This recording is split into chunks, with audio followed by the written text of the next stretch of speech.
Wabarakatuh. Perkenalkan, saya Dr. Agi Danjar, ya, biasa dipanggil Agi atau Pak Agi.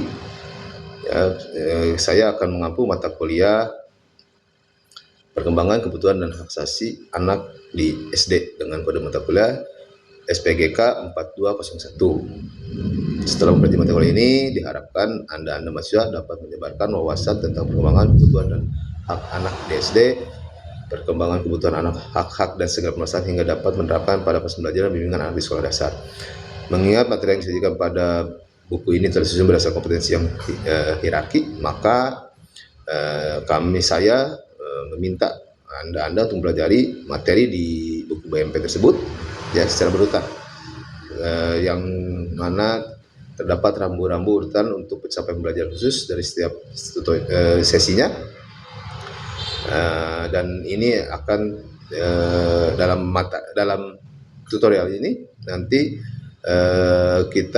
dia akan secara daring, yaitu yang akan mencapai kompetensi mahasiswa seperti mahasiswa dapat menjelaskan tingkat pendidikan SD, dapat menjelaskan perkembangan kognitif anak usia SD, menjelaskan perkembangan moral dan sosial anak SD, menjelaskan kebutuhan biologis, kebutuhan sosial SD, kemudian menjelaskan proses belajar di SD, menjelaskan pendekatan pembelajaran dan aplikasi pembelajaran di SD, terus menjelaskan pengembangan inovasi pendidikan di SD, terus menjelaskan konvensi hak anak, terus menjelaskan hak anak dan berhubungan dengan pendidikan, menjelaskan aplikasi hak anak pada pendidikan di SD, menjelaskan konsep dasar bimbingan dan BK dan konseling di SD, dan menjelaskan program bimbingan konseling di SD.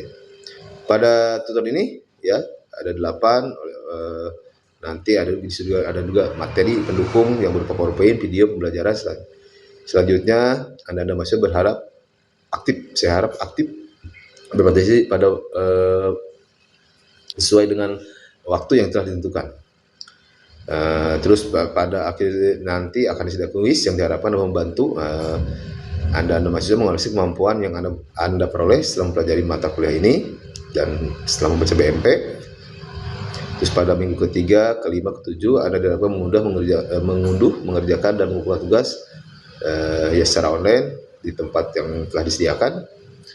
Dan pada minggu 8 ada tes sumatif yang dapat Anda gunakan untuk memprediksi kemampuan Anda menghadapi ujian akhir nanti. Kemudian perlu Anda ketahui juga bahwa minggu ke-7 Anda wajib mengisi angket evaluasi tutor pada mata kuliah ini terlebih dahulu sebelum Anda mengerjakan tugas online yang ketiga nanti. Jadi Anda tidak mempunyai akses untuk membuka tugas ketiga kecuali setelah mengisi angket. Ya. Terima kasih. Akhir kata saya ucapkan wassalamualaikum warahmatullahi wabarakatuh.